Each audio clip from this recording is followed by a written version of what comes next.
Hi, welcome back to My High Plains Life. I'm your host, Danielle, and I'd like to thank everybody who is a returning viewer, and I'd also like to welcome anybody who's just watching the podcast for the first time. I have a lot of projects to show you today, which I'm kind of excited about, but let's start at the beginning. On the road, I'm actually going to dinner with some friends tonight. I've been psyching myself up all day to get showered and get out of the house. And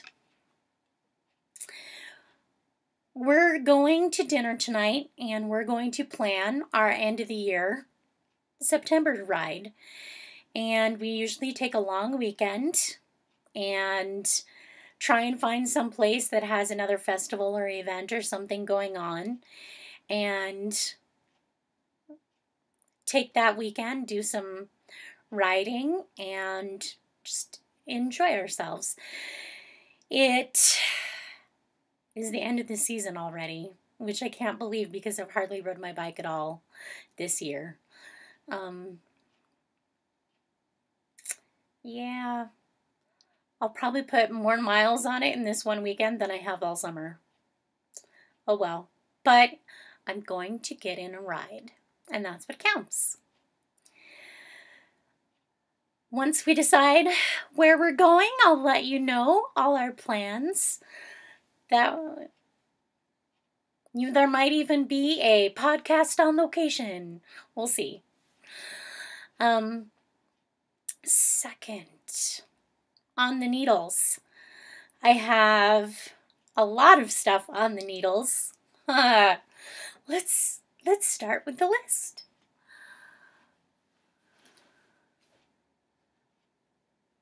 So I have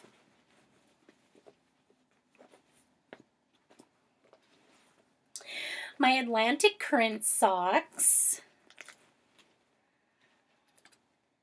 And I have not gotten much progress on these. You can see where the pink progress keeper is. I've gotten maybe 6 rows. I did want to mention that I have increased an entire repeat, which is 8 stitches, to account for larger calves, because that's me. Yay. So I increased a repeat over 2 rows. I increased 8 stitches over 2 rows so that I could continue with my pattern repeats. Let's just throw things on the floor once we've shown them. And as far as my socks on the go, I've gotten a little farther, but only they make me be 8 rows. Why have I not gotten very far on my socks, you ask? That would be because I am also working on a prayer shawl, and this is just out of some TLC Heather's acrylic yarn. I've joined the prayer shawl ministry at my church, and my middle of a row, so you can't really tell. This is going to be a triangular shawl, and I'm just going to knit until my skein runs out. And I'm using my Broncos stitch markers. Go Broncos! Because it's almost football season. Preseason counts, I guess, so yay. So I have that. I'd also like to point out why I have the bag in my lap. It is yarn along the Rockies. Last weekend through this week and next weekend. I'm not sure when it ends. But all the way from Colorado Springs to Loveland, they have, or Fort Collins, I think they have shops participating. Okay, this is what I've been waiting to show you. This is new. I just cast this on 2 weekends ago, so almost 2 weeks, not quite. This is the Tivoli Eileen tea, and it is by Coralie Meslin of Talkie Stacy Charles, and my yarn is actually Talkie Yarns Sedona, which is a 90% wool, 10% silk base, and this is in the Kiwi colorway. And it's bottom up. I'm already on the 3rd skein of yarn. I can't believe it because I've only gotten like 6-7 inches. I did a gauge swatch. I did math based upon my chest measurement. I cast on for the correct size. It might be too big. I'm always afraid of going too small, and I end up going too big. And if this were top down, it would be easier to fit. But no, I'm doing bottom up. Oh well. I have to show you though. My little bee stitch marker. Do you see my bee? Oh. There she is. Isn't she pretty? That just marks my halfway point. And of course it's stockinette, so it just rolls, even though I did a couple garter rows on the bottom.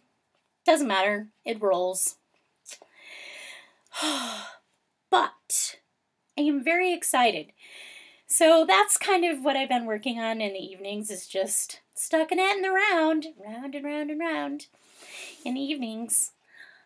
My strings have to match exactly. I totally know what Minerva Turkey means when she says she has to have equal,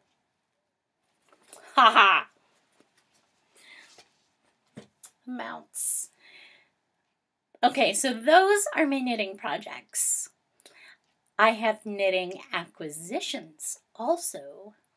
This is due to Yarn Along the Rockies mostly. One, I gotta show you needle protectors, and they're bees. You can put them on the ends of DPNs. Or I guess you could just, I don't know, DPNs are what I'm using them for. But they're bees, little bumblebees. Aren't they cute? And I may have fallen off my yarn diet wagon, but it's a diet, not a starvation plan. And I bought some yarn. This is Cat Mountain Fiber Arts, hand dyed in Colorado by Kimberly Perkins. And this is, it's called Fusion 800 because it's an 800 yard put up of a whole bunch of different types and styles of yarns. And it's in the Mallard colorway. Can you see that? Oh, it's not really showing up. It's showing up more blue than Mallard with that hint of green in there. But it's absolutely beautiful. And I think I'm just going to do a simple stitch shawl so I let the yarn show itself off. I also may have fallen down and bought some Yowza. But look, it's mine. So this is Miss Babs Yowza in the Dill Pickle colorway. And I love it. Look at all that bright lime. It's not showing up limey. Okay, that's kind of lime there. But yes, it is bright. Love it. And then I got 8 or 10 skeins of this. This is Classic Elite Yarns Bella Lino.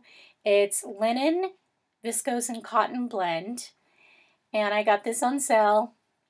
Unfortunately, one of my favorite local shops, Table Rock Llamas, is going out of business.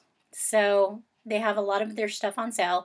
I got this yarn on sale, and my intention is to make myself another summer top. Can't really see there. It's greens and blues and browns. One day I'll figure out this camera, left and right. So those are my stash acquisitions. And I only feel a little bad about it because I did restrain myself. And that was over 3 shops. Yay! Let's see. So that's what's on the needles. What is under the needles? This is very large. I finished all my kaleidoscope blocks and I added the sashing. I wanted to do sashing so it would kind of look like trellising in between the blocks because they're tulip fabric. See, I had a plan. I thought about it. And then I set them on point. So I have to square it up still. And then I need to add my borders. I'm not going to unfold this completely, but to give you an idea,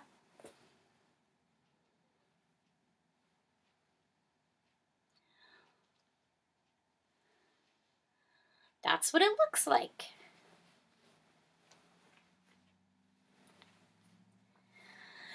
So, this is going to be a pain to square up because when it's on point and all those setting triangles on the sides, the side triangles and the setting triangles, everything, make it all wonky. It's my favorite word in regards to quilting, wonky. So I have to square that up. I already know what fabric I'm going to use for the borders.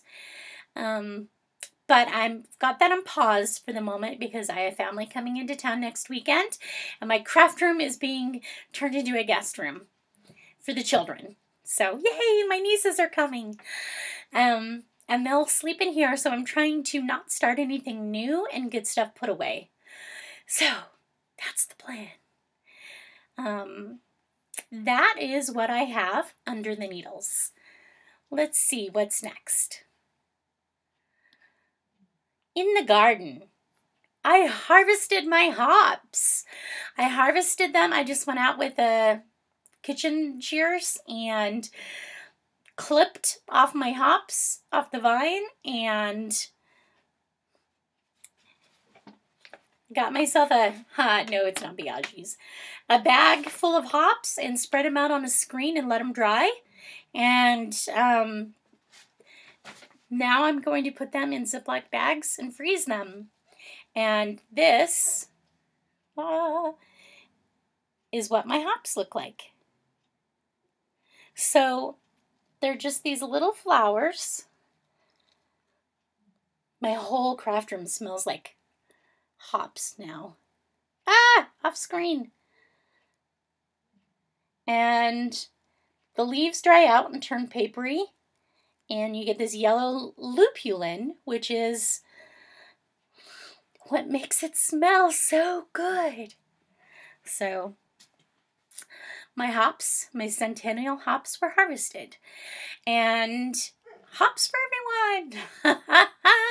It's all over my hands now.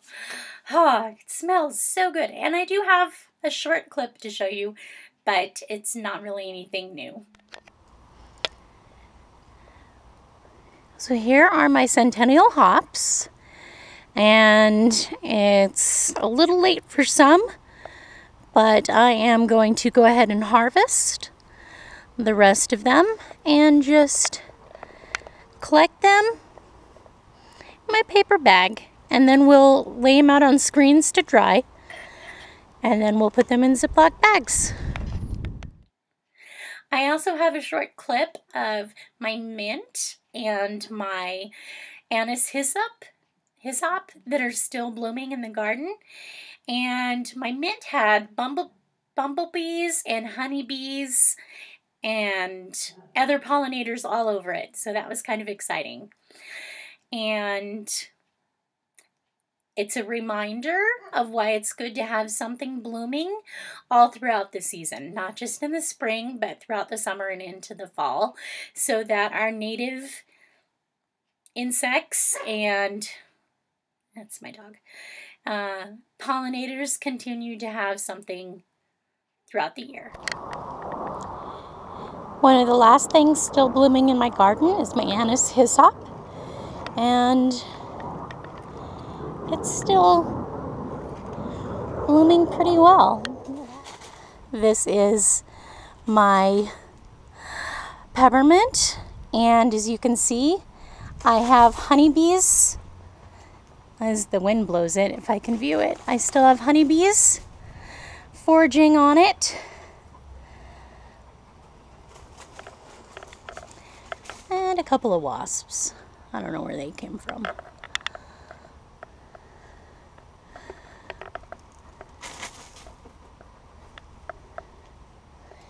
And I've got a lot of mint because it just takes over if you let it.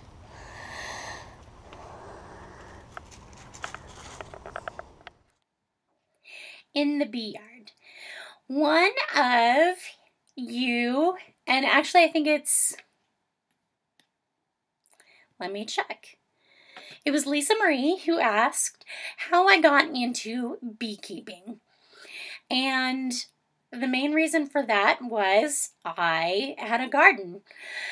I have let that lapse this year. It's just full of weeds this year. But I have a nice 20 by 10, 20 by 12 foot raised garden bed. And it gets planted most years. My husband would say I do not have a green thumb.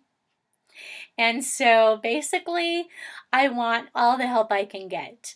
I try to do it organically. I try not to use pesticides or herbicides, and I don't want to use chemical fertilizers. I'd rather use, compost or whatever for my garden or for my compost pile.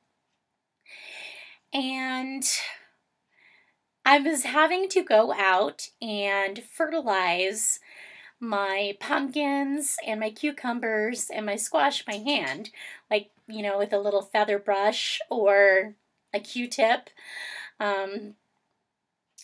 and go from blossom to blossom and pollinate them to make sure that I got a decent crop. And I thought, this is ridiculous. Nature has a better way for this to happen. Let's get some bees. And I had strawberries too. Strawberries require pollination. And I didn't see any pollinators in my garden. Granted, we're in a newer neighborhood where there's not a lot of finished landscaping, yet it's slowly coming in, but there's no big trees, there's not a whole lot of gardens, and there's more rocks, which is people's idea of xeriscaping, which it's not xeriscaping, it's just rocks. Sorry, rant. And there's not a lot of food or shelter for plants, animals, insects, for plants. There's not a lot of plants available for animals or insects to shelter and eat from.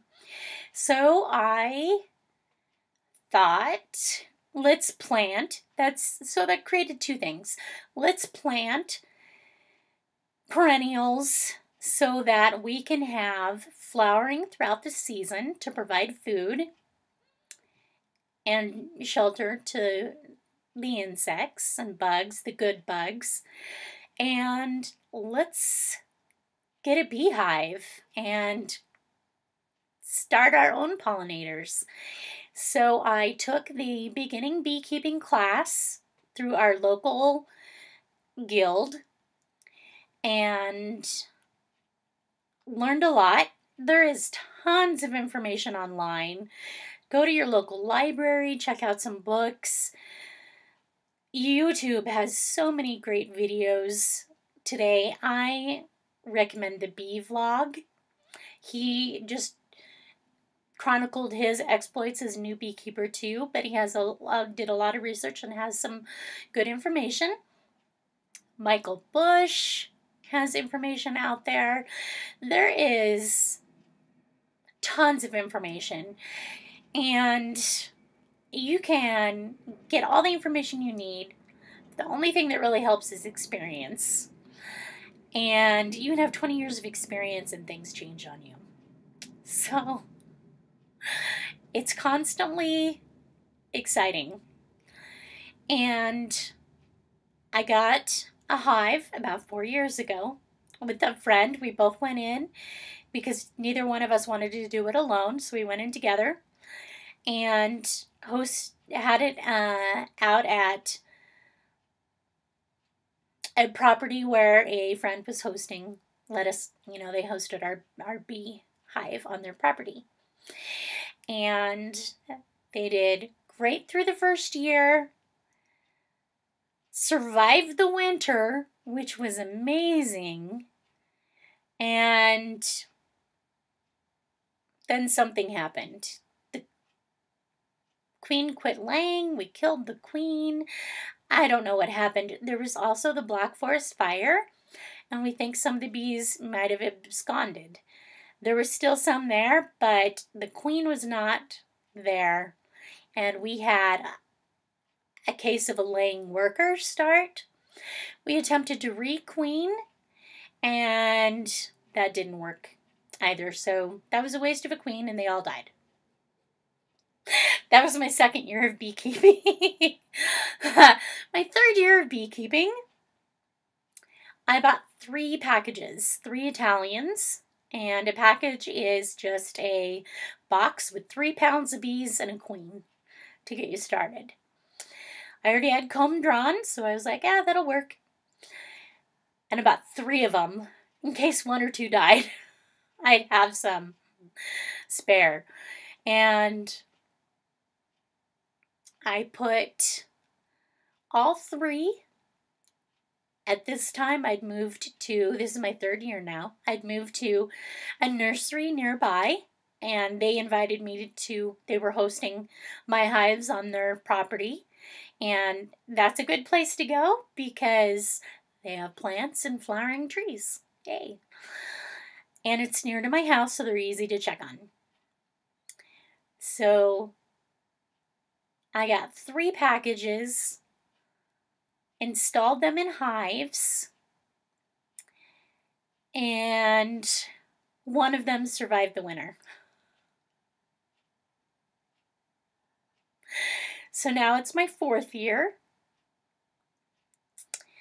and the one that survived the winter swarmed. Teach me to not check any sooner. I checked him in May, and it was just too late. They'd already made the decision to swarm, and they did. And I showed you how that happened at one of my first podcasts, I think, with the new queen cells and all that drama. And my friend, who had been beekeeping with me, they'd had a hive in their yard, and it swarmed too. And they were nervous about continuing to beekeep in their neighborhood, so they moved their hive over to the nursery with mine. So now there's 2 hives at the nursery, and they both swarmed this spring. They both have new queens, and hopefully they're doing better. They're doing well. It has been overcast and cloudy for the last week or 2, and the haze from the Washington forest fires has made its way to Colorado, so it hasn't been an ideal situation to get into the hive and check. When it's overcast and cloudy or windy, they get pissy, and I've already been stung twice this year. So, I'm taking a break for a moment, and I'm waiting for a good day to go check on them. And it's the end of the year. They should be, setting up their stores. I'm just going to make sure they've got enough stores going into the fall. I'm going to take off what honey I can, probably only from the S&J hive, and leave them enough honey to make it through the winter. And hopefully, fingers crossed, both hives will make it through the winter this time.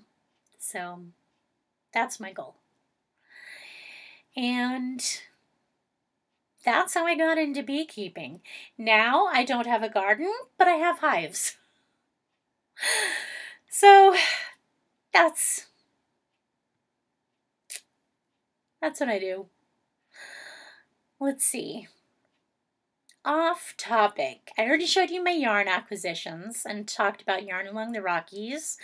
Ooh, I missed an acquisition.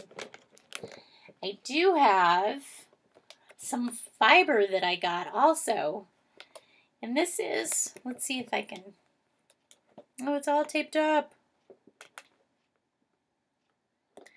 It doesn't want me to open it. But it's a combination of greens, different shades of greens and brown, and some locks. And this is an artisan bat. It's called Fiber Fantasy Art Pack. And it's 3 ounces, so it lets me spin up an art yarn. And however I want. It's got bamboo, alpaca, wool top, mohair, and it has some locks in it. And it doesn't say what kind of locks they are. If they're Wensleydale or Teeswater,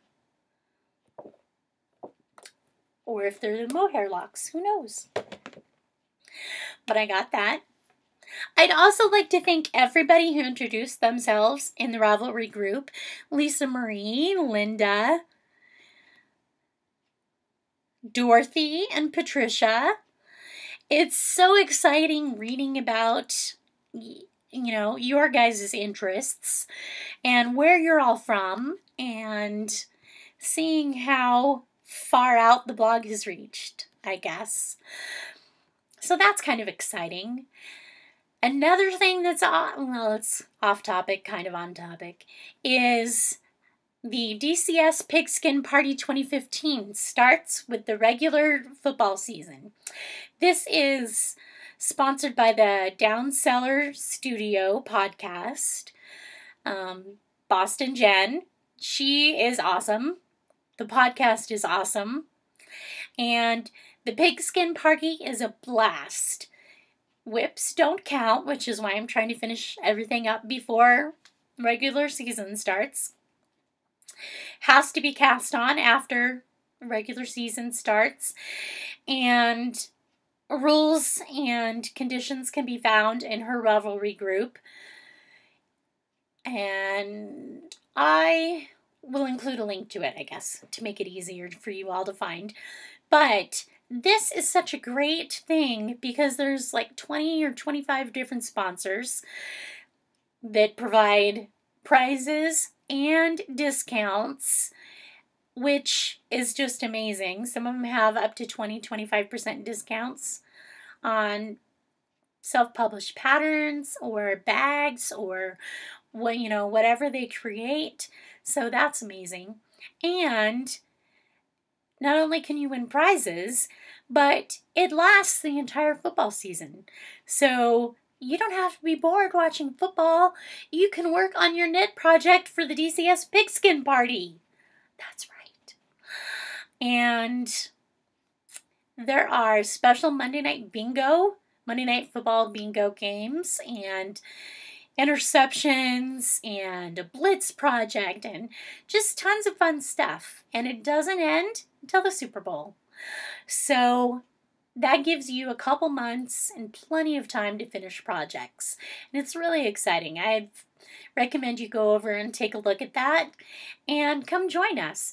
If you decide to join the here's the self-promotion. If you decide to join and are not previously a member of the Downseller Studio Ravelry group, please let me know if you've joined, because if I recruit you, I get 25 points added towards my total for the grand prize, which I think is very exciting. So, because hey, sports is about recruitment. And what else? I got my GoPro. Look how tiny it is. It's so cute. I did not get a Hero 4. I got a Hero 3 because since the 4s came out, the 3s prices were a lot better. And basically between the Hero 3 Plus Black and the Hero 4 Plus Silver, the only difference was the view screen on the back. Oh, helps if I show you the front. But look at that. That's like the size of my palm. This is exciting. And that's what I recorded the garden shots with this week. So as soon as the weather turns a nice, sunny, non-windy day, I'll be out there with the beehives videoing. Videotaping. There's no tape, so videoing. Sure. I rambled on a lot today, and I apologize, but it's been 2 weeks since I've talked to you all, and I've missed you guys. I had a lot to say this week, so hope you are having a good week. Enjoy your weekend. If you're in the area, feel free to participate in Yarn Along the Rockies and give the DCS Pigskin Party 2015 a look. And if you join, go ahead and let me know so I can say I've recruited you. Thanks. Have a good day. Bye.